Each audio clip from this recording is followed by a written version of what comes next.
আসসালামু আলাইকুম। Urmi kitchen blog চ্যানেলের পক্ষ থেকে সবাইকে স্বাগতম জানিয়ে শুরু করছি আমার আজকের নতুন ভিডিও। আশা করছি যে যেখান থেকে বসে আমার এই আজকের নতুন ভিডিওটি দেখছেন সবাই খুব ভালো আছেন আলহামদুলিল্লাহ। বেশ 2-1 দিন ধরেই না প্রচুর বৃষ্টি হচ্ছে। একবার বৃষ্টির নামে আবার তো বৃষ্টি থেমে যেয়ে রোদ ওঠে, আবারও বৃষ্টি নামে, এই অবস্থা। তো রাতের বেলা প্রচুর বৃষ্টি নেমেছে আর সকাল থেকেই তো বৃষ্টি নেমেছে, একটু কমেছে, তাই ঘর থেকে বের হয়েছি যেহেতু খামারে যাওয়ার কোনো ঝামেলা নেই। তো এখন আমি হাঁস মুরগিগুলোকে ছেড়ে দিচ্ছি। প্রথমে রাজা হাঁসটাকে ছেড়ে দিচ্ছি। আমার তো আরও 2টা হাঁস রেখেছিলাম, সেই 2টা তো অসুস্থ ছিল, তারপরে একটা বিক্রি করে দিয়েছিলাম আর একটা রেখেছিলাম। তো যাই হোক, এরপর তো পাতি হাঁসগুলোকেও ছেড়ে দিয়েছি, ওদেরকে এখন আমি খেতে দিয়ে দিয়েছি, ওরা তো এখন খেয়ে নিচ্ছে। আর বৃষ্টির পানিতে এদিকে চারদিকটা কেমন যেন একদম পানি বেঁধে আছে।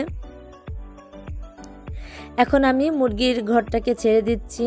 তো এই ঘরে একটাই মুরগি ছিল আর পাশের ঘরে বাচ্চা সহকারে মুরগি আছে 3টা, তো ওদেরকেও এখন ছেড়ে দিচ্ছি। ঘন বৃষ্টিতে অনেকগুলো মুরগির বাচ্চা মরে গেছে আর যেগুলো আছে এগুলো আজও টিকবে কিনা জানি না। তো আজকেও একটা মরে গেছে, সেটা ফেলে দিয়েছি, আর আরেকটার কি অবস্থা জানি না, কি হয় দেখি।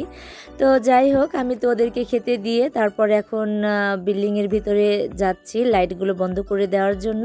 এই বিল্ডিংয়ের ভিতরে 4টা লাইট জ্বালানো হয়, ঘরের ভিতরে একটা আর 3 সাইডে 3টা, মানে বাহিরের দিক থেকে 3টা লাইট জ্বালানো হয়। এখানে আমি ঘরের মধ্যে যে লাইটটা জ্বালানো ছিল সেটাই বন্ধ করে নিয়েছি।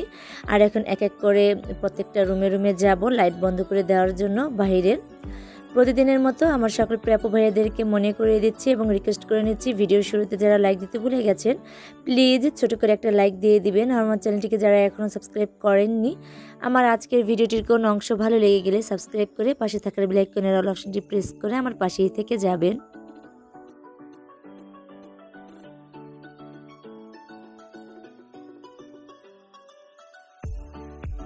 এই রুমের পাশে যেহেতু একটা বারান্দা আছে, তো এই বারান্দা থেকে কিন্তু রাস্তা দেখা যায় আর আমাদের সবজি বাগানটাই তো দেখা যাচ্ছে, এবং পাশে যেই রুমটা আছে ওখানেও বারান্দা আছে, 2 রুমের সাথে 2টা বারান্দা। তো এই বারান্দা দাঁড়ালে রাস্তার সাইডটা দেখা যায়। এরপর তো আমরা চলে আসলাম সবজি বাগানে 3 যা মিলে। এখন শাকগুলো তুলে নেব। ওনারা তো লাল শাক রান্না করবে, তো গতকালকে তো আমি রান্না করেছিলাম, এত মজাদার হয়েছিল কি বলবো। তো ওনারা আজ রান্না করবে, তো জাহেদা এবং আমার বড় যা, ওনারা তো তুলে নিচ্ছেন আর আমি রান্নাঘরে চলে এসেছি রান্না করার জন্য। ভাত তো রান্না করে নিয়েছি আর এখন আমি গরুর মাংসটাকে ভালো করে ধুয়ে পরিষ্কার করে নিয়েছি। আর এখন কড়াইতে তেল গরম করে তারপরে আদা রসুন জিরে বাটা, পেঁয়াজ বাটা এবং কাঁচামরিচ বাটা আর শুকনো উপকরণের মধ্যে হলুদের গুঁড়া, মরিচের গুঁড়া এবং পরিমাণ মতো লবণ দিয়ে আমি এখন ভালো করে নেড়ে চেড়ে কষিয়ে নিচ্ছি মশলাটাকে। কষানো তো আমার হয়ে গেছে, এখন আমি গরুর মাংসটাকে দিয়ে ভালো করে নেড়ে চেড়ে কষিয়ে তারপর আমি রান্নাটা করে নেব। আমি কিভাবে রান্না করি সেটা তো আপনারা জানেনই। আমি সব সময় কিন্তু একদম মাখিয়ে তারপরে কিন্তু রান্নাটা করি, কষিয়ে রান্নাটা খুব কমই করি। তো ইদানিং কিছুদিন হয়েছে আমি কষিয়েই রান্নাটা করে নিচ্ছি।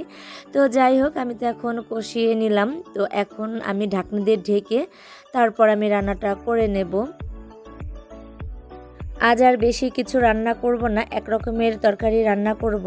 গতকালকে যেহেতু লাল শাক খেয়েছি, তো আজ আর কোনো শাক তুললাম না, তাই ভাবলাম যে আজ যেহেতু গরুর মাংস রান্না করতেছি, তো দুপুরে গরুর মাংস দিয়ে হয়ে যাবে, রাতে কিছু একটা করে নেব।